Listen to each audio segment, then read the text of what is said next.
guillotines, hanging, televised executions. I think he's already got that base down.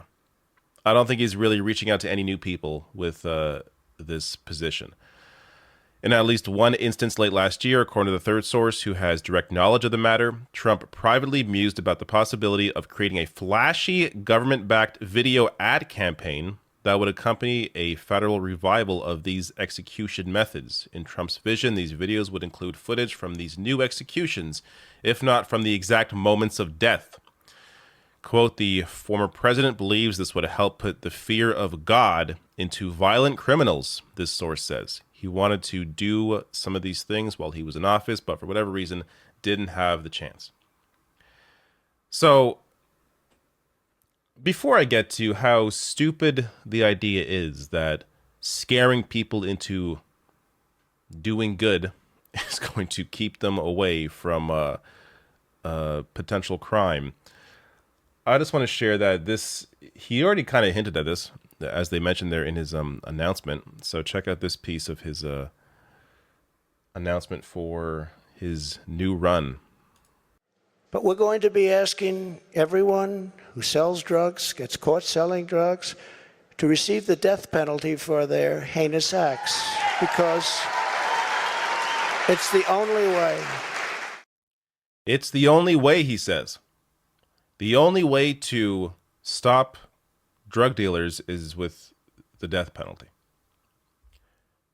Do you think people that get into selling drugs, do you think they do it because that's what they want to be doing? They always desire to sell drugs when they grew up. It's a lack of opportunity. It's a need to survive. It's a lack of housing.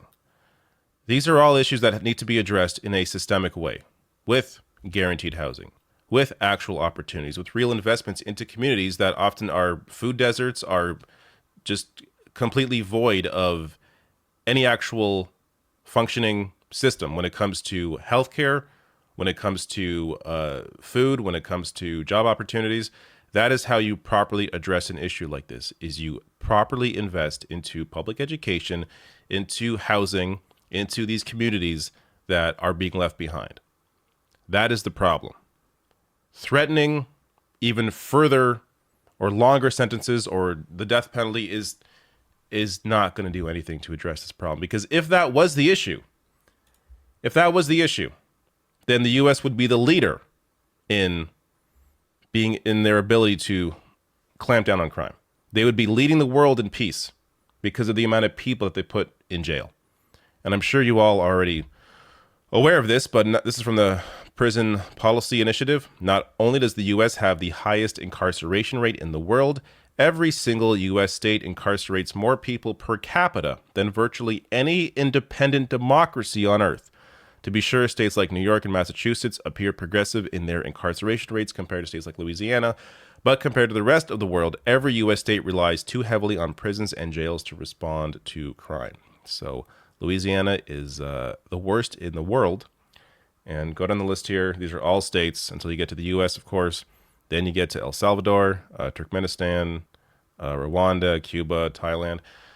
The vast majority of states incarcerate more per capita than independent countries. If the issue, or if this was the way to solve crime, throwing people in jail or the death penalty, then you would have a lot less crime. You wouldn't have this situation where there are people who, in order to survive, in order to make money, they need to figure out something. And of course, the vast majority of these crimes are somehow connected to drugs. There are actual solutions that could be looked at. Look at a country like Portugal, for example, with their decriminalization method back almost 20 years ago now, I think. And immediately, rates when it came to addiction came down, drug use came down, because they not only decriminalized all drugs, but also put money into healthcare to deal with people who were suffering from their addictions, and getting to the heart of the issue when it comes to oftentimes depression, anxiety, trauma. That is how you solve a lot of these issues. And of course, that is not going to be dealt with or properly addressed by Donald Trump. Now, also worth mentioning here, the former president's zeal for the death penalty has already proven lethal. During the final month of his administration, he oversaw the executions of 13 federal prisoners. Since 1963, only 3 federal prisoners had been executed, including Oklahoma City bomber and mass murderer Timothy McVeigh. In January 2021, in the final stretch before Biden would become president, Trump oversaw 3 executions in 4 days. So this isn't just talk. This isn't just, oh, it's just a story for the newspapers. No, he's already put into practice what he is saying behind the scenes. And on that point as well, during his final months, Trump's approval of hanging and firing squads is a national embarrassment. You may have forgot. I forgot this happened because, of course, so much was happening near the end of his administration. But this is one of the things that he did. Writing here, the federal government now will be able to hang, electrocute, gas, or shoot individuals if it does not want to kill them by lethal injection. And now this appears to be what Trump is going to be encouraging if he were to get back in power. You have someone like this at the top. Think of the way that permeates through the rest of the culture. Just look over 4 years of Trump, the massive increase in hate crimes, in division. Now multiply that with a second Trump term, where he brings in, stuff like televised executions. It would be a complete disaster.